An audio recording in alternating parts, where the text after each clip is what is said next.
You can interrupt the physiology and the wellness of a system with cold, heat, wind, damp, and dry. And they often have parties and intermingle with one another. There are practitioners out there that are just blanketing and getting on to social saying, do not get in cold. This is not good, especially for females. I think that it's just important that in general, we're assessing our level of vitality. How did I sleep last night? How have I been eating? What kind of day do I have ahead of me? You can almost prove anything with evidence and research these days. There's so much. That kind of resilience is such an incredible gift. Through yoga, through bodywork, through traditional Chinese medicine, and through all your gifts that you bring in the breath and cold arena. So we talk about a chirp of breath and cold all the time, right? Context is cold, safety is queen. Context is king and safety is queen.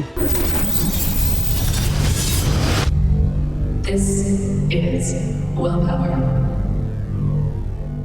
Beautiful. We're here on the Wellpower podcast with a much anticipated episode to share the controversy and the excitement and the conversation and the on-trend everything. I'm here with Carrie Bacon, who is a dear friend, a colleague within the Sherpa Breath and Cold community, also a practitioner of ancient bodywork modalities for over 15 years, practicing traditional Chinese medicine 15 plus 20 years almost in the health and wellness landscape, just leaning in on so many ways that you support people through yoga, through body work, through traditional Chinese medicine, and through all your gifts that you bring in the breath and cold arena.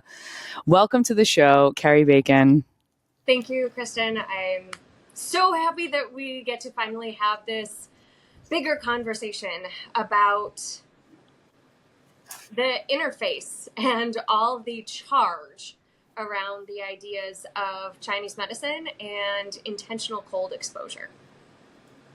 Yeah, it's important. There's and all the charge, we should say, but first let's talk about that sort of landscape and the reason that we decided to have this podcast. We want to dive a little bit deeper, and also the fact that you and I, as connected as we are, as like-minded as we are in so many ways, just that we wanted to give voice to all sides of the conversation around cold, especially and specifically when it comes to traditional Chinese medicine practices, to share with other people, and that this whole podcast, and as we record this conversation, to share with others in the world that there are always going to be a wide array of opinions, that there is always intuition at play, there are always bio-individual decisions that we are not trying to take away from anyone. And we want to share, I think, the breadth of conversation and knowledge so that people can consider with an open mind where all of this fits together for them in their own specific practices, albeit cold or otherwise.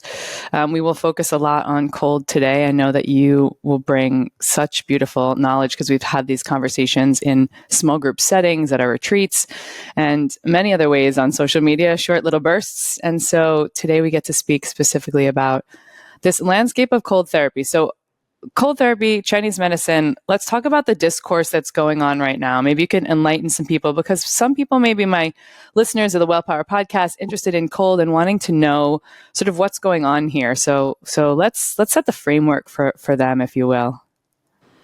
So as we talk about all the time, context is everything. The context for the individual and the context of in what way we're using the word cold. And one of the things that I constantly think to myself is the phrase both and. So in Chinese medicine, cold is one of the causes of dis-ease. You can interrupt the physiology and the wellness of a system with cold, heat, wind, damp, and dry. And they often have parties and intermingle with one another in our system. You can also have these, so it's qi of the body. You can have it externally imposed onto your body, or it's something that can be internally generated. And so in Chinese medicine, cold is a cause of disease. It disrupts physiology. And so I look at it that both cold can be a creator of greater wellness and also can be a disruptor of that greater wellness. And I think what's so special about some of these conversations we have is that if you understand intentionally putting yourself in a bath of ice water, what you're actually doing is only momentarily bringing the body into extreme cold so that the body learns better how to withstand, adapt, and acclimate, push out the stressor of cold.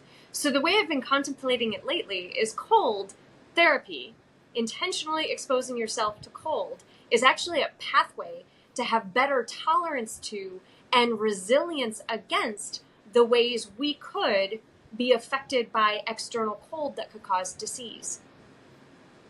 Yeah, which is so interesting. And just to frame it up a bit for everyone else, there's the quote unquote controversy, which I don't even like to use that word, but the conversation and the discourse around traditional Chinese medicine and cold therapy. That could be ice baths, wild swimming, cold water swimming, walking in your booty shorts out in the winter, any of it. You and I have both seen quite a bit as cold exposure has come on the scene and had this meteoric rise, that there are practitioners out there that are just blanketing and getting on to social saying, do not get in cold. This is not good, especially for females, right? And that's a big focus of this show, is also around, female health, but just in general for people across the board to say, hey, getting in cold is not a great idea, period. And so that's where some of this conversation, of course, where I came to you right away and we spoke at the retreat to say, hey, can you talk on this topic? It was bubbling up so much that the things you planned to talk about at the retreat were like, can we talk about this instead? Because you bring this wealth of knowledge. So for all the listeners out there, this is what Carrie's specifically speaking to, is the nuance that exists within that structure and how we can understand the variables of utilizing cold in the world of Chinese medicine, and how there's a possibility and there's space for all. Yeah. So I want to go back specifically with women. And one of the big ones that's come up on social media a lot is cold in the womb, right? So like I said, cold can enter the body.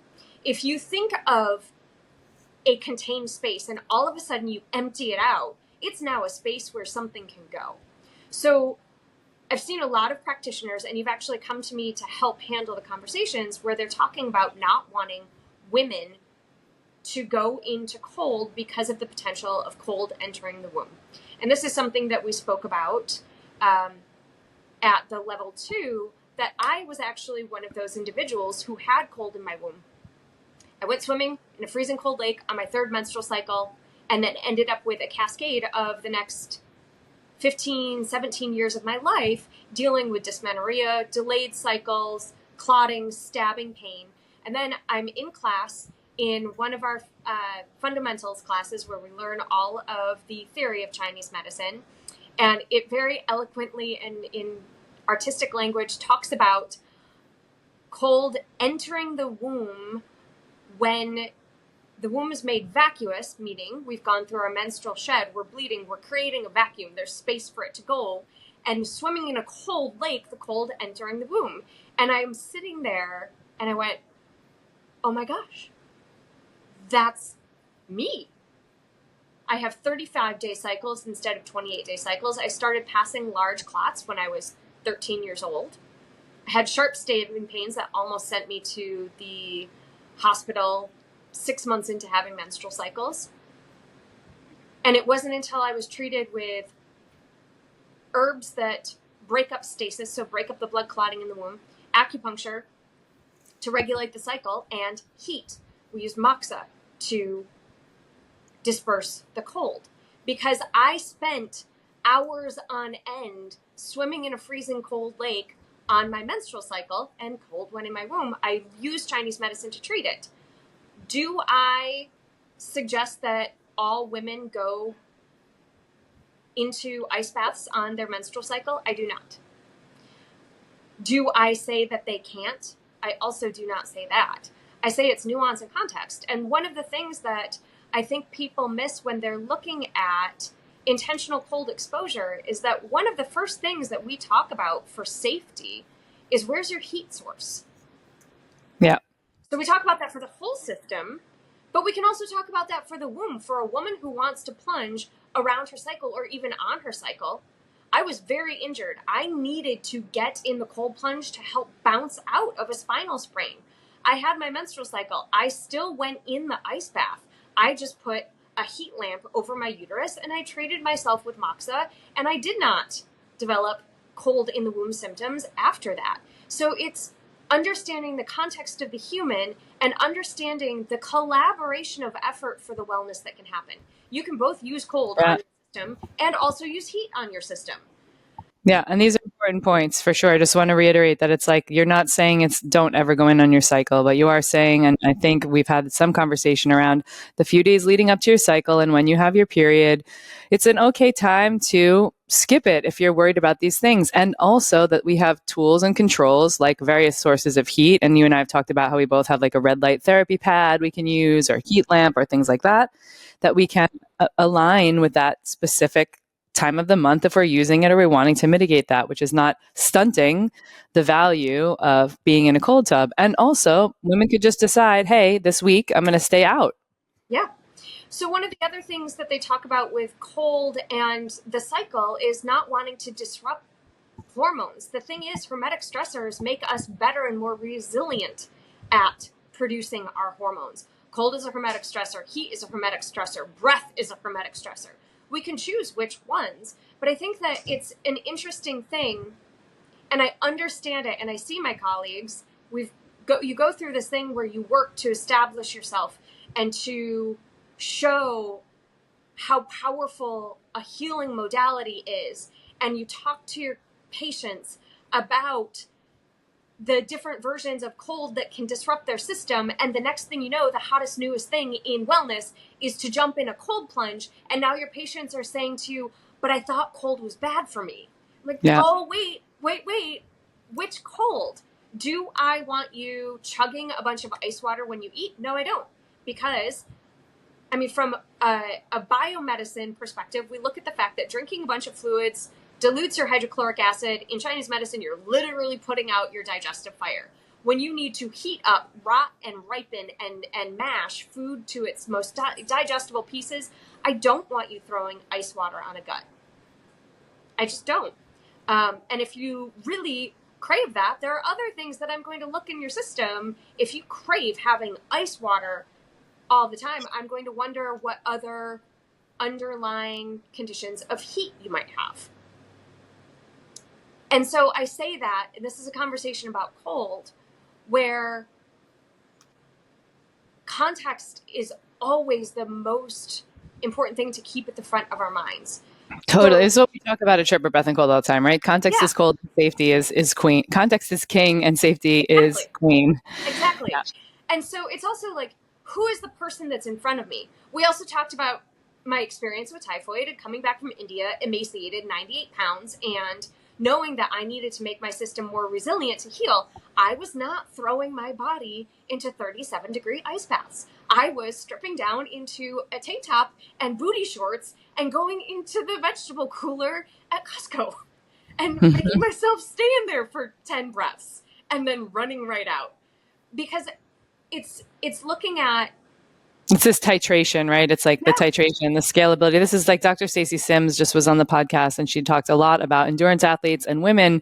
Like, how do we play in the space of 55 degrees, 50 degrees, and knowing that we can bring the temp up if we need to. And with some of our athletes too, like the swimmers, right, in the triathlon circuit, it's like they're working in that degree range because they want to be in a cold ocean. And what they don't want to have happen is mammalian dive reflex and their heart rate slows because they are racing.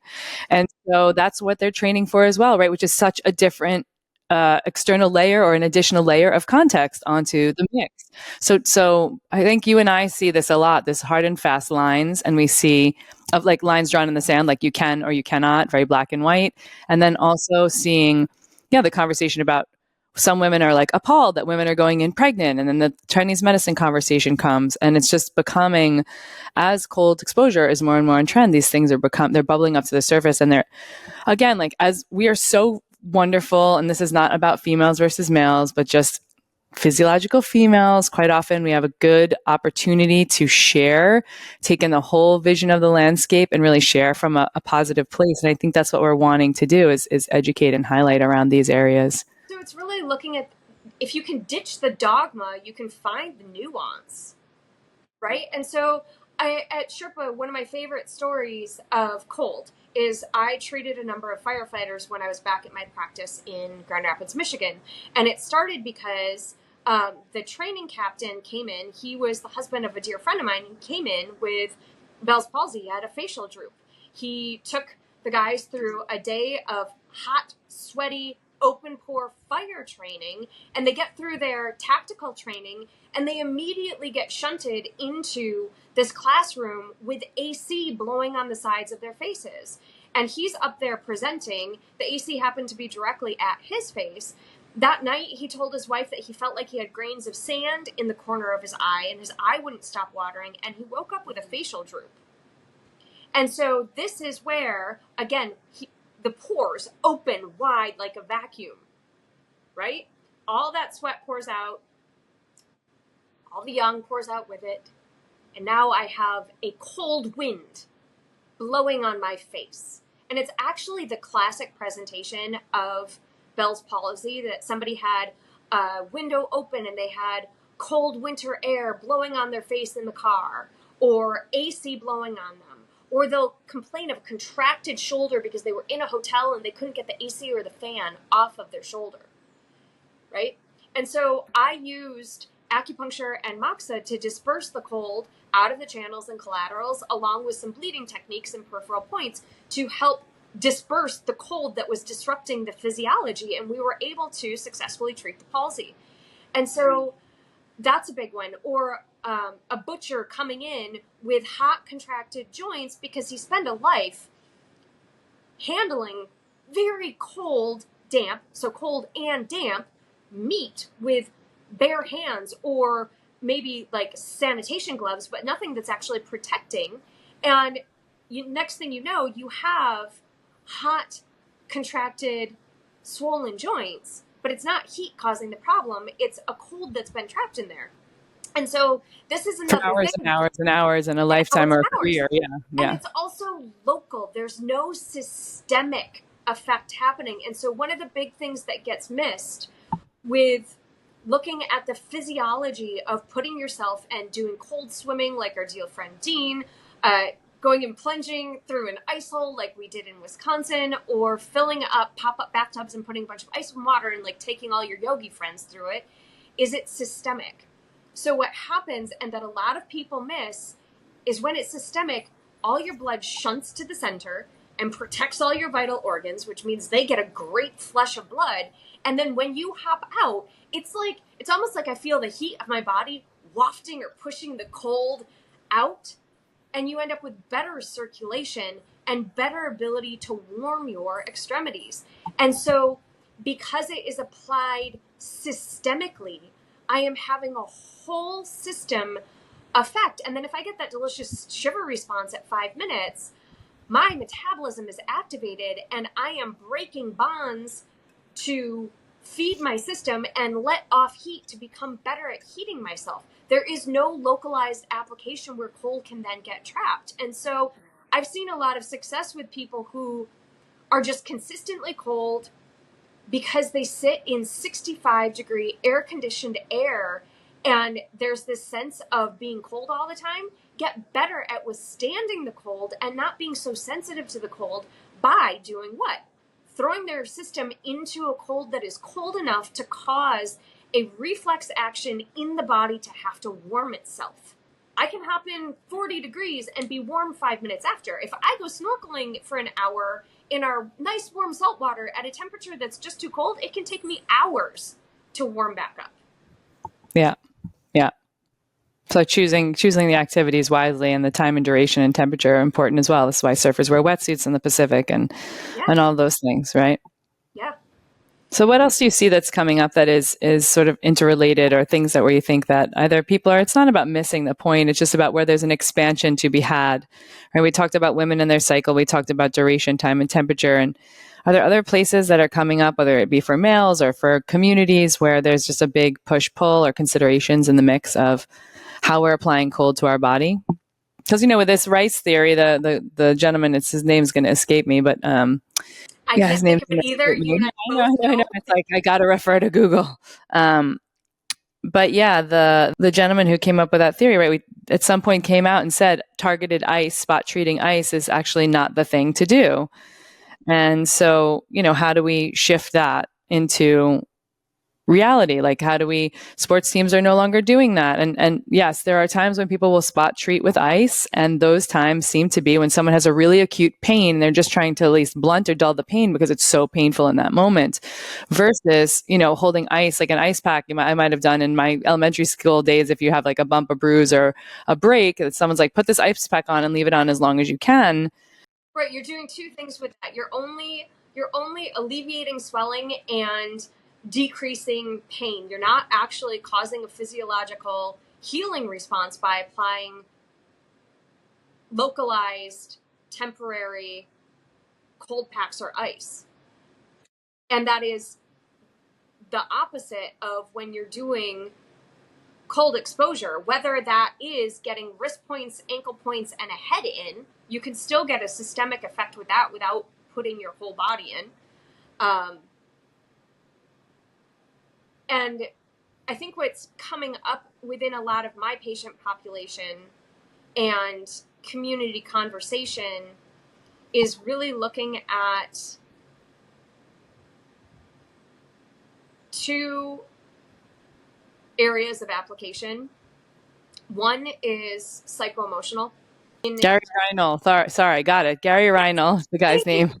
Thank you. Yes. So there's a great YouTube video called Stop Icing that's been out for years now. That is Kelly Starrett from the Supple Leopard. He's been on this podcast with his lovely wife.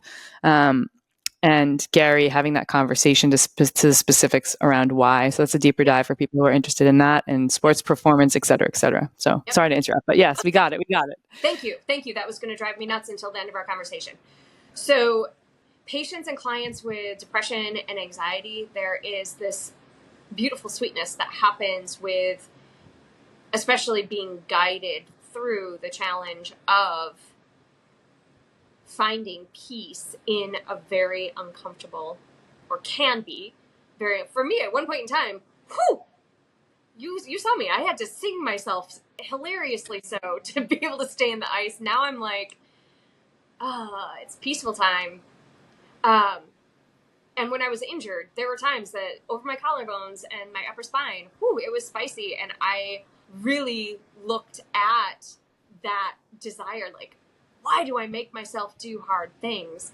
And then there is this snap to the nervous system. And when I look at what the world is going through, when I look at what my patients and clients are going through, when I look at, what we've been through in these past almost 5 years, that mental emotional reset that you get from being in a cold plunge or an ice bath or cold water swimming or a frozen lake creates such a platform of mental and emotional resilience and healing that I haven't seen with many other modalities. And you and I both, the world of breath and cold, and putting those together, it's one of the reasons that I've really welcomed adding community and private ice sessions for a lot of friends, family, patients, because of that emotional resilience component. I can help people zen out all day long, acupuncture treatments, reset the nervous system, downregulate sympathetic drive, help people get out of fatigue or ennui, or that what you might almost look at as being like overly parasympathetic state. You can balance people's nervous systems. But that means that you are, as a practitioner, always showing up to do that work with them / for them. And so one of the beautiful things about helping them through an emotional reset with the ice is they got to do it for themselves. They are and can continue to be the owner of that experience, and that empowerment and the healing that comes from that kind of empowerment, even if they're like, oh no, you need to be at the side of the tub with me every time, it's still something that they are in control of. And you can't, that kind of resilience is such an incredible gift. And to be able to stack that with other healing modalities.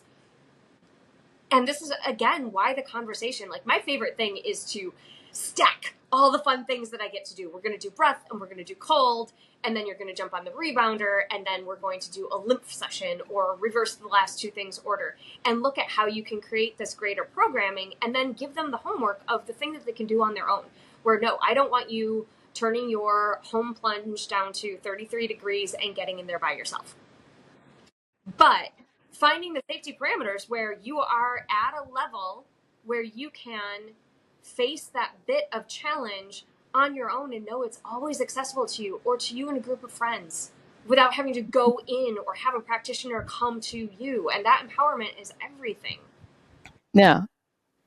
That one, and it's a minimum effective dose thing. Yeah. And I also think it's the other piece of the conversation to have here with anyone who's listening about who either hasn't done cold, is thinking about cold, cold showers. We always talk about as an okay start, cryotherapy. Okay, maybe those things are the way you start, but that it's absolutely feasible for someone if they want and they choose to start with cold immersion, right? Intentional cold exposure, ice baths, even cold water swimming, depending on, making sure that people are not lengthening that time to be like when you were a kid and you're like, hours, I loved swimming in it, just not knowing what detrimentally could happen. But the other piece that's here is, women sometimes will show up, and I have to highlight females in this area because men don't have their periods, but women will show up and say, well, I have my period, or I don't want to go in, or I don't feel like going in today, and I'm always about intuition, right? Feel into what is calling you in or not. And that's wonderful.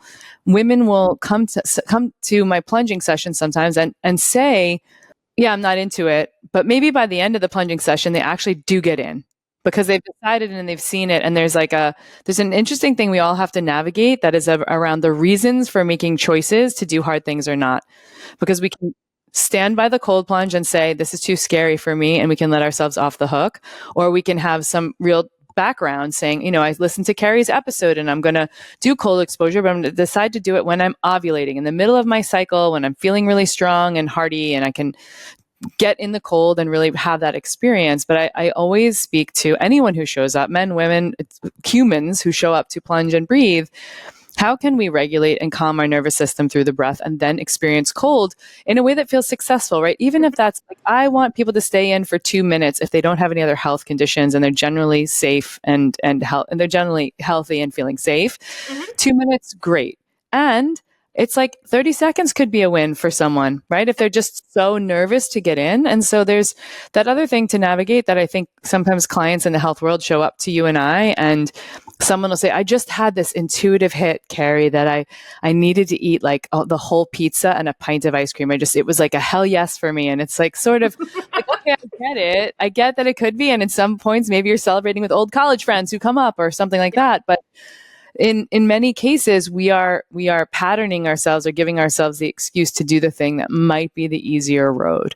And so this is something that gets navigated in and amongst the discourse and the conversation around Chinese medicine and around health and well-being and cold. And it's just on trend, or it's BS, or we don't see enough benefits. And you know how my stance on it. Everyone knows my stance on it. It's like, even the research is important. The evidence is important. You could almost prove anything with evidence and research these days. There's just such a wide swath of all the things that people bring to the table. And time again, thousands of bodies, you have seen this, I have seen this, people's mood boosting ability, like getting in the cold to boost your mood, to help people get through some anxiety, some depression, to navigate their capacity for greatness is what I always speak to. It's undeniable. It's undeniable. It's like someone, I hate to refer to Instagram, but I'm going to do it. There's like a gentleman who's in a cold pool with like a waterfall, much like our friend Dean Hall, but it's like a younger guy in there, and he's like, I don't care if it's legit. I don't care if it's on trend. I don't care if the evidence says all these things. I sort of, I don't really care, because for me, specific as an individual, it's like, for me, I get in the cold and it changes my entire day. It powers me forward. I feel like I'm not overdoing it. I feel like I'm healthfully plunging into the best version of myself. And that's, I think, what it really comes down to in many ways, right? And so people need to partner these ideas. Nothing is in a vacuum, right? You need to partner how they're feeling, what's going on in their emotional body, physical body, and then having the knowledge that you continue to share with people to make these decisions, effectively. And also absolutist thinking. I just want to say this. At some point, Dan Garner said to me, if anyone comes to you with absolutist thinking, stop working with them. Ditch the dogma and the polarization. And so for me, I look at it, I'm like, wow, if something is triggering you so hard, that is someplace, like, if you feel absolutist about anything, that is where there's stuff to be looked at, right? Going back to the question you asked a little while ago is also the patient thing. So being a 46-year-old female athlete who has been through crazy illness process, of emaciation from typhoid, and people talking about, there's a conversation about women past a certain age having a hard time building muscle. I don't actually believe that at all. I think it has to do with much deeper levels of our physiology, but the response of the increase of testosterone production in women post-plunge feels like an automatic, like, slingshot to being able to turn around and go into a strength conditioning session and have an easier process of using your strength conditioning to build lean muscle mass at any age. But it's really fascinating to me. And one of the things that I'm calling for more is more studies, more scientific studies on female patient population in general, but especially when I would like to see studies on hormone production in men and women. I mean, when we look at it, what we're really doing by hopping in an ice bath is we're taking ourselves out of our comfortable past couple hundred years we have removed ourselves from living and thriving in nature and all of the biorhythms of nature. We wear filter glasses to make sure that we are not changing our biorhythm because of the artificiality of light. If we go into a sauna, we are giving our body the stressor of a high, hot summer and the adaptations and resilience that comes from being in the stressor of a high, hot summer. When we go into an ice bath, we are reminding ourselves that we were created to go through and have beautiful physiologic cascades happen in the face of the physiologic stressor of winter. All we are doing with these modalities is saying, oh my gosh, we keep it heated to 69 degrees in the winter, and we keep it cooled to 69 in the summer, and our bodies don't have to go through any stressor adaptations. So all we're doing with all of these modalities, whether it be sleeping on an electron mat, filtering your eyes with glasses, changing the bulbs in our houses, stepping into a sauna, or stepping into an ice bath, all we're doing is aligning our chi with the biorhythmic chi of the natural universe outside of four modern walls. Yeah. Comfort zone is killing you. More and more books are coming out. Yeah, more and more books are coming out on this topic and how we are, we're softening ourselves, right? Doesn't mean we can't have these luxuries. Just means what is really a hard thing? What we define as challenging has gotten less challenging, and how things can be navigated differently by doing this minimum effective dose, by titrating doses of stress, whether it's heat or it's cold or it's climbing a mountain or whatever, right? It doesn't have to be that it's done by a device or a specific tool. No. And for thousands of years, so many cultures have been applying these tools, and our ancestors did this very differently than we did. And so it's a very beautiful point to make around this space and this place too. There are breaths that are used to be able to warm yourself up. You and I, My Journey to Lhasa is my book recommendation for all. It's the story of how ancient breath practices that taught your body how to warm up and melt the snow around you were brought into the modern world by a British opera singer. I just got it. I read like the first chapter. So yes, great book. Yay, it's phenomenal. And so it's one of those things, it's like we are designed to be able to be resilient in most any natural climate. Most. And yes, we grew up and evolved in different places. So perhaps different of our genetics are better at meeting the challenge of different stressors. But we're now all so intermingled that our baseline has to have some degree of screaming for each of the stressors to keep us our most resilient selves. Yeah, very true.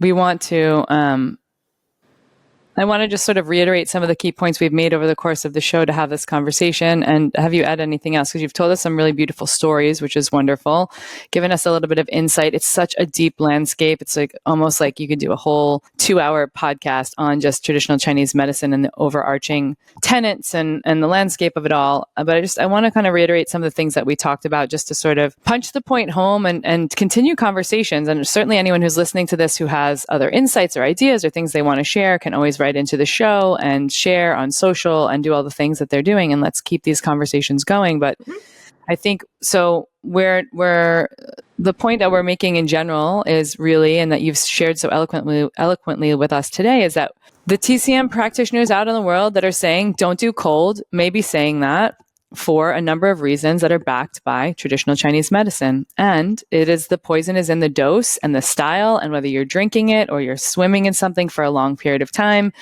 But we are not blanketing the statement that TCM is very anti-cold plunging, because there are many people who are still doing this. Yes, I'm one of them. And you're one of them. Yes, amazing. And that there is an intuition and a time of the month for women that potentially could be more helpful or more supportive to choose the time of the month that you're cycling to get in the cold. Perhaps that's week 2 or 3, because it feels like you have a rise in estrogen and a little bit more oomph to get into the water. I think that meeting your body where it is in that day and looking at whether or not you actually have the vitality to hop in the cold. And I think that it's just important that in general, we're assessing our level of vitality. How did I sleep last night? How have I been eating? What kind of day do I have ahead of me? And I want to go back to a point that I did not make. It is important to understand the context of the system for both men and women. We spoke specifically about women's menstrual cycles, but I have a lot of guy patients that have a really hard time until they've gotten used to it and their bodies are getting more resilient. But I've had a number of guys have a harder time warming back up after the plunge than women. And so it's brilliant here because I can just take people outside, wrap them in a thermal blanket and put the sun to their back, and it warms them up. I don't necessarily have to have a TDP lamp or Moxa, but I think. And also, do you want to speak to Moxa, just what it is a little? Because you've mentioned it several times, so and I don't want people to be like, Amazon, Moxa, let's go. No, okay. Moxa is short for moxibustion. It is a heat therapy that we use in Chinese medicine. It is also an internal medicine, herbal medicine that is often used to treat menstrual conditions, Aya. Moxa is mugwort, and it has a couple different forms. It can be loose, looking like a loose herb, and we'll use it and burn it on the needles, or there's scarring moxa where we actually purposely create little burns on the skin to create a stronger immune response at that point. The most common type I do, because I travel to my patients a lot, is indirect moxa. Indirect means it's not applied directly to the skin or to the acupuncture point itself. And it looks like a cigar almost. And you burn it, you light it similarly to an incense stick. Maybe sometime I can do a demo for you to put it out there. But I also haven't been to places where there's like mugwort pools, and they do. I mean, will people sip it or drink it or soak it? Yeah, but for this, it emits heat. It also transmits the properties of the herb through the acupuncture point. The heat emitted from the burning moxa stick has been shown to be infrared heat, so it penetrates deeper, and we use it to warm and treat an acupuncture point with or without a needle, and we can also use it to treat along an entire channel. Like my mom, when she was in her cancer journey, she lost feeling in the outer 2/3 of her feet because of full head radiation because of cancer lesions in her brain. And the doctors told her that she would not get feeling back in her feet. I used moxa only because she couldn't tolerate needles at that point. I used moxa only to treat her system and to disperse and encourage the movement of chi along those nerve roots. And we together got back the feeling in her feet after 3 or 4 treatments. So it's a very powerful treatment on its own. It's also what I use for warming myself up or like treating my digestion when I don't feel like giving myself a complete acupuncture treatment. Moxa is something that you can use on yourself at home. However, I highly encourage you to ask your acupuncturist to teach you how to do moxa on yourself at home, or go take a course, because you can burn yourself, you can hurt yourself, and having an understanding of the patterns of differentiation, so the way we quote diagnose patients in Chinese medicine, is important. And they also can work with a practitioner like you. They can Absolutely. go to a local TCM person to just make it easier, an acupuncturist, and have those conversations. Someone who is an acupuncturist who understands the inner workings of TCM. Right. So good. Things I have on hand. Light panels. I have on hand clay infused towels that direct your body heat back to you as infrared. So there are so many different ways that you can have heat source on hand to help somebody become resilient to the cold. And I think that is, I feel like that's an important piece of the conversation between a practitioner and their patient. Like, hey, great, come to me for a session after and let's take a look at how it affected your system and how I can help you do this more mindfully, more safely, and partner in it, rather than being dogmatic and saying, no, cold is bad. Yeah, and the thing is also, the shiver response, we hear about the cascade that happens in the body, and there's ways that we can target some of that heat, or just still have people go through the whole process of what they're experiencing from cold. The big elation that happens after, parasympathetic rebound, people are excited, there's so much joy. It doesn't have to feel so technical. I mean, I always like to remind people it's like fine to play in the cold and use these tools in so many different ways and do it in community, of course. And at the end of the day, it starts to be like, hey, how can we do it's both and, like, just like big reincorporation from the beginning, it's both and. We have the opportunity here. Let's just be smart about it, right? Let's understand that context is king, safety is queen, that we have some heat sources. And for people who want to walk slowly through the door, everybody can walk slowly by adjusting time and temperature and just being mindful. I think a lot of this really speaks to, and I'm so thankful that you came on the show today, is because it speaks to the level of awareness we want to have, whether that be proprioception in the way our body moves in space, but just awareness to interoception, how we're feeling on the inside, what's going on in the body. Can we hear our heartbeat? Can we feel our pulse while we're either sitting in the cold or just breathing, and all the ways that we can externally take in the environment. This is all our nervous systems are doing all day long. It's just reading millions of times every millisecond. They're just reading the room and reading everything that's happening almost before we can even think or breathe into that. And as a result, there's many theories that talk about how our space and our thought process and the way that our breathing and our brain neurochemistry and the thoughts that we're having, it's like, which comes first, the chicken or the egg? And I think really it is